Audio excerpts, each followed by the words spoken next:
दुनिया में कितना गम है, मेरा गम कितना कम है।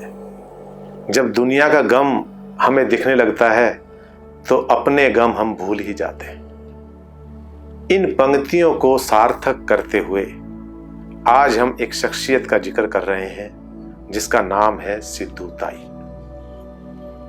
इनका संघर्ष शुरू होता है 18-19 साल की उम्र से। चौथी कक्षा पास ये महिला महाराष्ट्र के गांव में शादी होकर गई। गांव के एक सरपंच का इस बात पर विरोध किया कि आप मजदूरी देते वक्त मजदूरी कम देते हो और हस्ताक्षर ज्यादा पर लेते हो। इसका विरोध करने पर, लोगों को जागरूक करने पर सरपंच उसका घोर विरोधी हो गया। उच्च अधिकारियों से शिकायत की, सरपंच को दंडित किया गया। सरपंच ने अब इस बात को अपने मन में ठान लिया कि इस औरत को बर्बाद करके रहेगा, और उसने इतनी घिनौनी हरकत की जिसकी हम कल्पना भी नहीं कर सकते। उसने ये झूठा विश्वास उसके पति को दिला दिया कि सिद्धू ताई के गर्भ में पल रहा बच्चा नाजायज है, वो मेरा है। किसी भी पति को यह चीज गवारा नहीं हो सकती, और इस बात को सच मानते हुए उसके पति ने शराब के नशे में उसको इतना पीटा और यह मानते हुए कि मर गई, गाय के बाड़े में पटक आया ताकि गाय उसके ऊपर से गुजरे और यह स्वाभाविक मौत लगे। किंतु कहते हैं कि जिसको बचाने वाला राम होता है उसका कोई कुछ नहीं बिगाड़ सकता। हुआ भी ऐसा ही। गाय के बाड़े के अंदर गाय ही उसकी रक्षक बनी। जब गाय इधर से उधर भाग रही थी तो एक गाय उसके ऊपर खड़ी हो गई, और 3-4 घंटे तक, जब तक उसको होश नहीं आया तब तक उसके ऊपर खड़ी रही। और इसी दौरान सिद्धू ताई ने एक नवजात शिशु को जन्म दिया। सोचिए, मरणासन स्थिति, और इसमें बच्चे को जन्म देने में कितनी ऊर्जा खर्च होती है। संघर्ष की गाथा यहीं से लिखी जानी शुरू हो गई।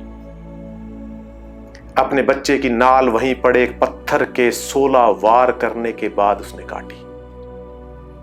खून से लथपथ, लहूलुहान, शरीर से जर्जर उठ खड़ी हुई।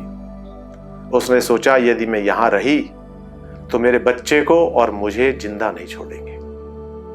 जैसे तैसे कर कर हिम्मत जुटाई और चल पड़ी गांव से दूर। जाते जाते सोचने लगी, जिंदा रहूंगी नहीं रहूंगी। अंततः उसने यही सोचा कि इस बच्ची को कहीं डालकर और मैं खुदकुशी कर लेती हूं। यह सोचकर रेलवे स्टेशन की तरफ बढ़ गई। स्टेशन पर पहुंची, वहीं एक भिखारी जो मरणासन स्थिति में था पानी के लिए पुकार कर रहा था। सिद्धू ताई ने जैसे तैसे पानी का प्रबंध किया, उसको पानी पिलाया और थोड़ा कुछ खाने को दिया। वो धीरे धीरे रिकवर करने लगा। वह सोचने लगी कि जब ये मरने वाला नहीं मर रहा तो तू तो अभी जिंदा है, तुझे मरने की क्या जरूरत है। इसी तरह से उसका संघर्ष चलता रहा। कोई ना कोई उस पर बुरी नजर रखता। आप सोचिए, उसने पूरी रातें अपनी शमशान घाट में बिताई, क्योंकि शमशान घाट से सुरक्षित कोई जगह उसको नजर नहीं आई जहां वो वहशियों से बच सकती थी। पूरी रात शमशान घाट में मुर्दों के बीच में उसने अपना आप को सुरक्षित महसूस किया। इसी तरह संघर्ष चलता रहा। मरने और ना मरने के बीच में द्वंद्व चलता रहा। इसी दौरान एक दिन उसको एक नन्ही बच्ची और मिल गई। अब उसको लगा कि उसके पास 2 बच्चियां हो गई। कहीं ऐसा ना हो कि इस दूसरी बच्ची पर मेरी अपनी बच्ची की छाया पड़े, इसलिए अपनी बच्ची को उसने अनाथ आश्रम में डाल दिया और दूसरी बच्ची का पालन पोषण शुरू कर दिया। 1, 2, 3, 4, 5 ऐसे करके सभी अनाथ बच्चों को अपनाती चली गई और आज उसका परिवार हजारों में हो गया। 250 लड़कियों की वो शादी कर चुकी है। उसके पढ़ाए हुए बच्चे इंजीनियर से लेकर टॉप एडमिनिस्ट्रेशन जॉब्स के अंदर आज हैं। देश विदेश के अंदर उसका नाम है। यदि इस संघर्ष से टूटकर यदि वो भी उन हजारों में अपना नाम लिखवा देती जो सुसाइड कर लेते हैं, खुदकुशी कर लेते हैं, तो शायद आज सिद्धू ताई को कोई नहीं जानता। संघर्षों में जीत कर निकलना, जिंदगी के असली मायनों को जानना, जीवन को दूसरों के लिए समर्पित कर देना, यही सेवा भाव है। और यही सेवा भाव आपके जीवन में लड़ने की ताकत देता है, संघर्ष देता है। और यही संघर्ष आपको विजयी कराता है।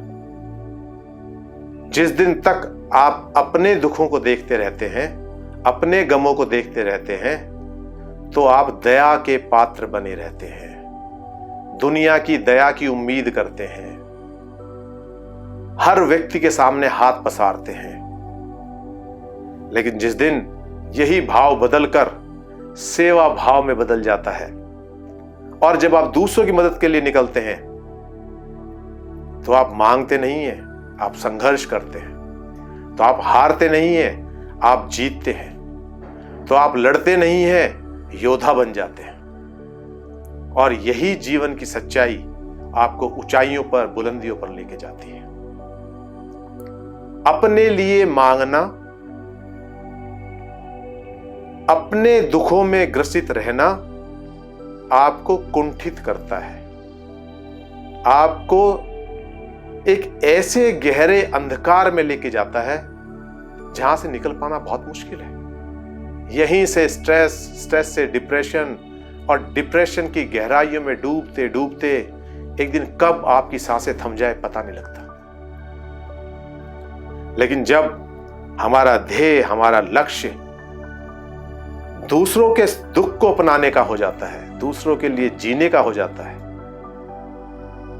उस दिन सेवा सही मायने में हमारे अंदर जागृत होती है। और सेवा भाव ही ताकत बनता है, हमारी हिम्मत बनता है, हमें योद्धा बनाता है,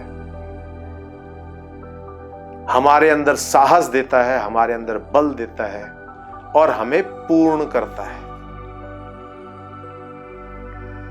और कभी भी ना हारने की जो शक्ति उस पर उत्पन्न होती है, वही आपको दुनिया में ऐसा उदाहरण बनने के लिए प्रेरित करती है कि अपने लिए जिए तो क्या जिए, तू जी ए दिल जमाने के लिए।